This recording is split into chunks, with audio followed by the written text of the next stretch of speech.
In this video, I would like to point out some similarities between the mother of Wendi Adelson, Donna Adelson, and the father of danmarkel, who is Phil Markel, and the incredible low vibrational energy that both of these parents obviously passed along to their respective children. There's Wendi Adelson and her mother. Obviously, this was taken a long time ago. Prior to the murder, well before the murder, Wendi Adelson and danmarkel had received a decision from a family court judge. Everything had been done regarding the custody. It was normal 50-50 shared split custody so that the father would have and the mother would have, an equal amount of time with the children. Now, it is eminently clear that Wendi Adelson simply wanted to move on with peace and have nothing but peace after that. That was what she wanted to do. In the emails from her mother, from Donna Adelson to Wendi Adelson, prior to the murder, the emails are all about her mother bossing Wendi around about how she should not be moving forward with peace. She should be trying to get danmarkel angry. She should be trying to get the relocation to work, that if the judge wouldn't approve it, that this, she should become part of the family team to put together this offer.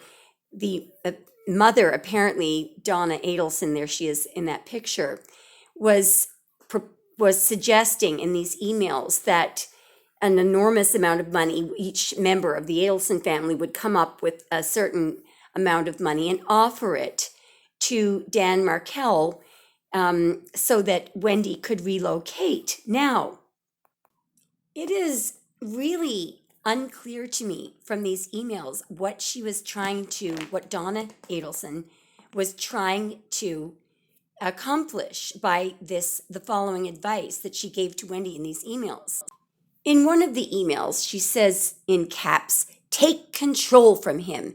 Get to him psychologically. He's going to want you to stop this. Wendi, you've been through a very difficult year." And she goes on, "Now you have one final opportunity to make him angry. We want him ticked off so that he realizes that he could lose control over his kids. We plan to make a financial offer to him to allow this relocation. You need to work this plan and we'll help you through it so that it may affect how much we will offer him. Maybe he'd be willing to let you relocate if he knew his children would attend a private Hebrew academy." She goes on, but it is absolutely eminently clear that Wendi was uninterested in another battle. She wanted to move forward. In another email, "We don't want Danny to continue his religious influence over these children any more than what he's already done." The mother also says, "You got into this mess with Jibbers by being so compliant and non-confrontational with him." So she's actually criticizing Wendi about being non-confrontational. She says, "If you keep paying your attorney and you don't fight for what you want, you're no better off than if you stayed married to him." She says to her daughter, "If you don't fight, he'll still be in control of everything, including what he wanted, sole control of the boys' religious lives. Why let him? Why not stand up to this FUCKER?" She says, "Why not fight?" The emails are absolutely unrelenting. There are no responses from Wendi in them. The mother says, "Don't allow Jibbers to have this power and control over them. then in reality, he's going to have the same control over you. And then there's the guilt tripping. Dad and I have changed our lives this year to support and assist you and the boys in every possible way. Charlie has accepted the loss in the office business income for us to do this because he loves you and wants only the best possible future for you. It's time for you to show us that you can put on the performance of your life for the next few weeks. Now, what she was talking about, this was way before the murder. She was actually talking about telling Wendi that she had to pretend that she wanted the house and pretended that she wanted this. This had to do with mediation in family court. Here's what she said about the act. Please rethink this. We're all willing to help you accomplish this. It's about the relocation. And that's all it is, Wendi, an act of defiance. Something that we will put a scare into this jackass. It will influence him. It will infuriate him. It won't infuriate a judge that you found Jesus. She can't comment on your religious views. You need to see the big picture. You need to look into the future. What a life without your family nearby, teaching in Tallahassee with Danny, always in the picture, will give you. It's not a pretty picture. This is what her mother's telling her. It's just relentless. She goes on. This is her mother emailing Wendi. The extremism that Gibbers is already teaching the boys is nothing more than brainwashing. Religion is brainwashing. It's control of the masses. It affects who your friends are, what activities you do, how you eat, how you dress, how you pray, everything. There is no doubt you will have two little orthodox young men on your hands with the only religious influence over them being Gibbers. He's already got them thinking that people who eat shrimp are bad, hot dogs are disgusting, lobster is gross. Wait, Ben's not even 4 years old.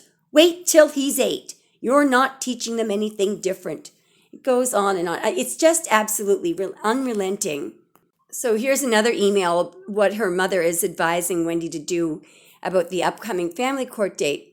It's time for action. It's time to take control of your life and not let Gibbers think that he's just won anything by having you remain in Tallahassee, 8 hours away from the only family you have, and lose out on what will be a job that will afford you and your children advantages that they will never otherwise be able to enjoy. Let's show this effer what will make him absolutely miserable. You know his weak points: money, religion, control. You have 5 weeks before your court date. I know you have a job that keeps you very busy. However, the rest of your life, and consequently Dad's, mine, and yes, even Charlie's, will be affected on how well you can perform before July 31st. You need to put on the performance of your life, she says. Now, I think the next points that the mother makes are actually true. She says that she's pointing out that it's a no-fault divorce state. And then she says, however, a hot temper and verbal abuse is what you need to emphasize that you suffered under his reign. And she goes on and on, especially when one believes that because he attended Harvard undergrad and Harvard law, he's clearly better and smarter than anyone else, including you. Now, actually, I think that she's pointing out something that was passed down from Phil Markel to Dan Markel, and I'll explain to you why when we look at the victim impact statement in a moment of Phil Markel. What the emails do document is that 4 days after the separation, Wendi Adelson actually arranged to bring the children to Dan Markel's house because his parents were going to be in town from Canada. They were there for a Jewish holiday. And that was after there was this series of uninvited pop-bys that Markel had made to her office, where he was literally threatening her with federal kidnapping charges, which he didn't have any grounds to do that, and he recants now that he actually threatened her. That was 1 week after their separation, not 6 weeks. after the separation, she provided Markel her home address where she was staying. So there was only 1 week where he didn't know where she was. So the emails continue to go on and on, where the mother is really applying heavy pressure on Wendi to attempt to apply to the court to one more time for this relocation thing. She's saying to Wendi that if she doesn't do this, I mean, this relocation was clearly not Wendi Adelson's idea. It was her mother's idea, and I suppose the rest of the family as well, because the mother keeps saying we. But basically in the email, she's saying, stop being such a wimp. If you stay in Tallahassee, as as Markel wanted, Markel will start going on conferences whenever he wants and expect you to take care of the children. So basically she's saying to Wendi that she'll end up serving under his reign. It's just absolutely unbelievable. It is clear that Wendi Adelson had decided to move forward with peace and to stay in Tallahassee. She wasn't didn't want to make this offer for relocation. She was actually going to stay there. That was Wendi's clear desire from these emails from her mother, because her mother is criticizing her about having made this decision and wants her to fight. The mother says, "We are trying to get you a win." And in one of the emails, she closes it off with this, "Fight for yourself, Wendi. We'll be there to help you. Just don't tell us that what you need to do now is, quote, move forward with a sense of peace, unquote." Obviously, that's what Wendi had said. "That's giving up. I don't believe that's really what you want to do after all we've been through together. And when you're literally a few weeks from this being over. Written with hope and love, Mom and Dad."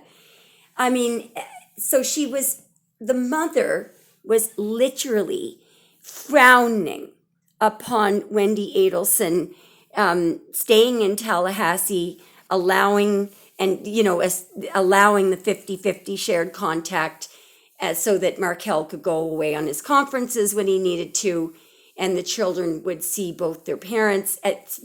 This is clearly what Wendi Adelson originally wanted to do. The barrage, the plethora of emails from her family and the length of them, some of them are 9 pages long. It's absolutely sick.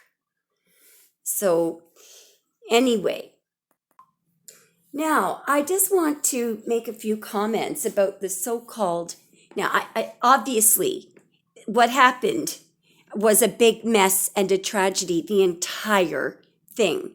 But what I'm noticing about both the Markels and the Adelsons is the same low vibrational energy. And before anyone gets really mad at me about Dan Markel, let me just point out a few shocking things. If you listen to the entire victim impact statement of Phil Markel, you will notice the following.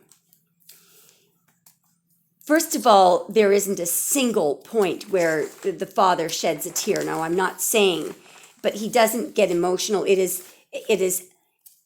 recited, read. It's a very, very lengthy statement, but it is certainly not what I would call a victim impact statement.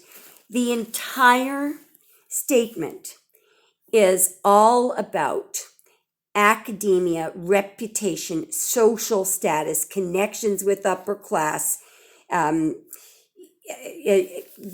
the loss of Dan Markel was a loss to the legal community because they would be deprived. Law students would now be deprived of the brilliance of Dan Markel.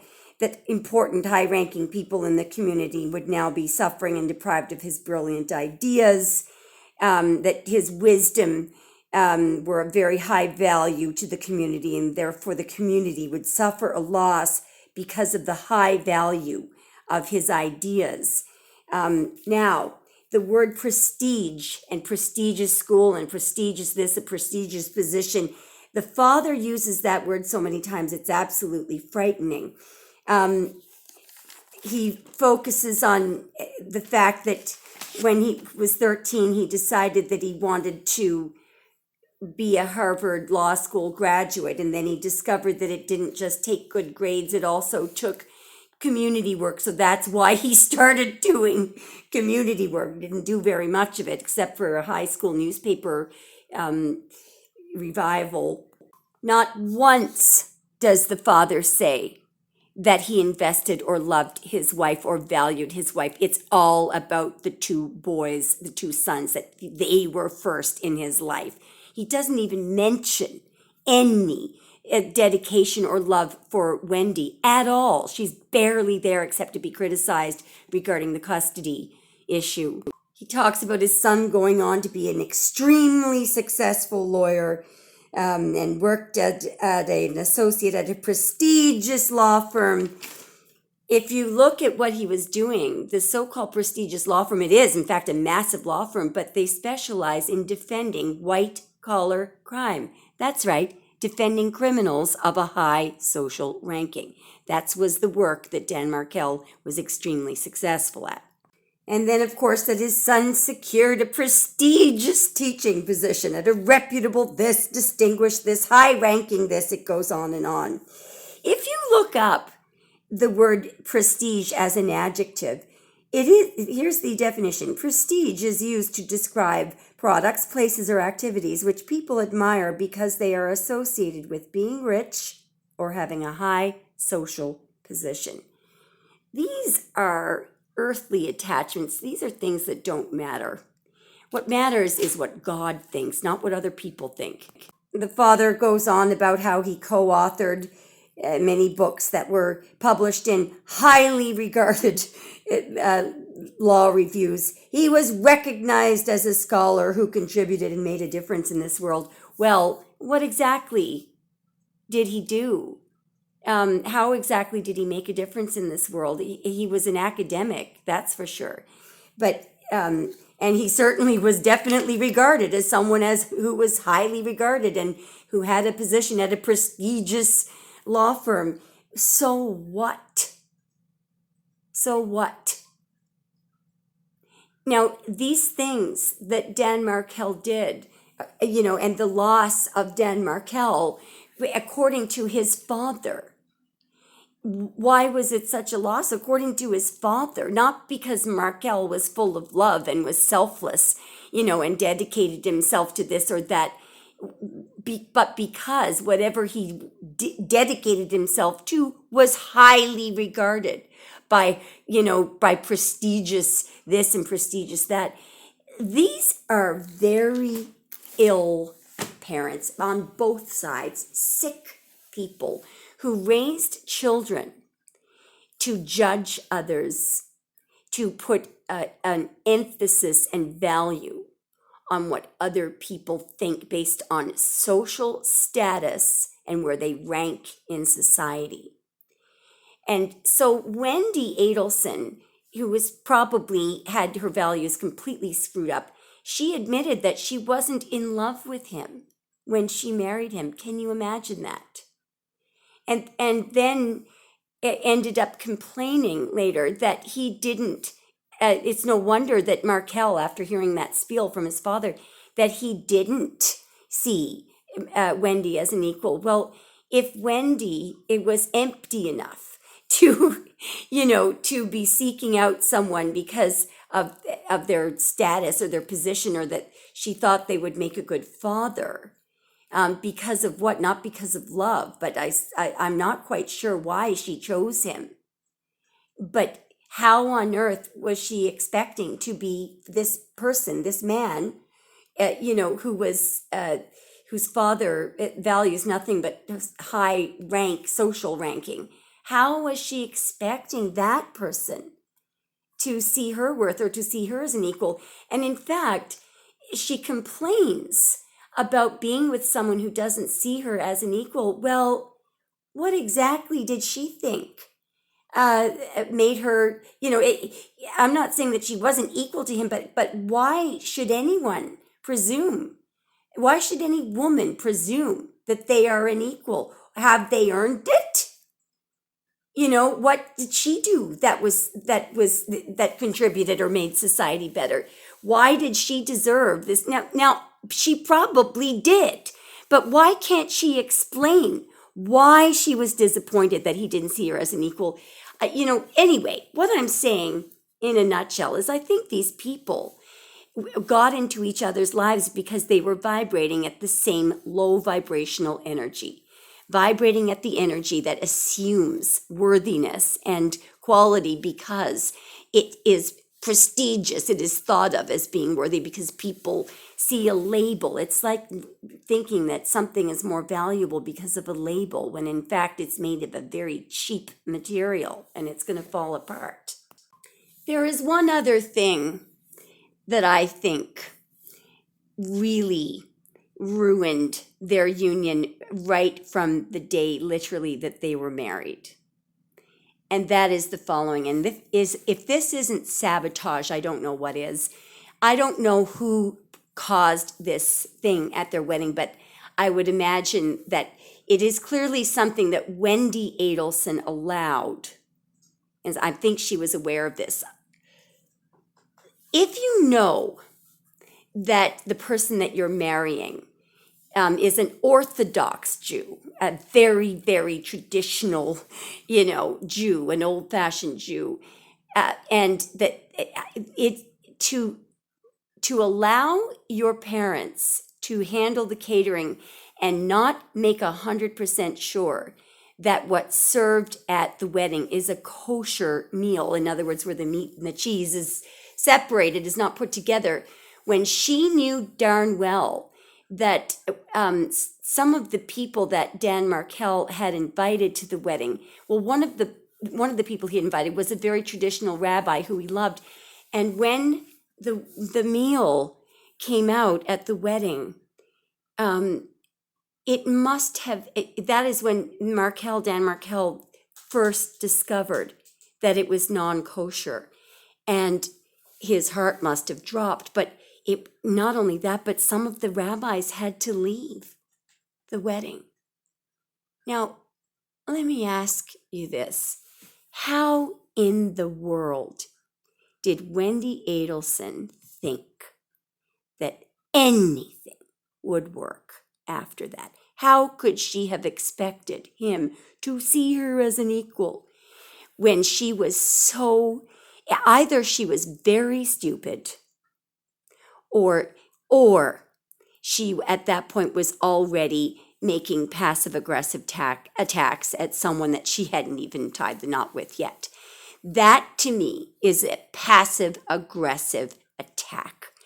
And so if she didn't know, if she herself didn't know that the caterers were presenting a non-kosher meal, I'll take it back.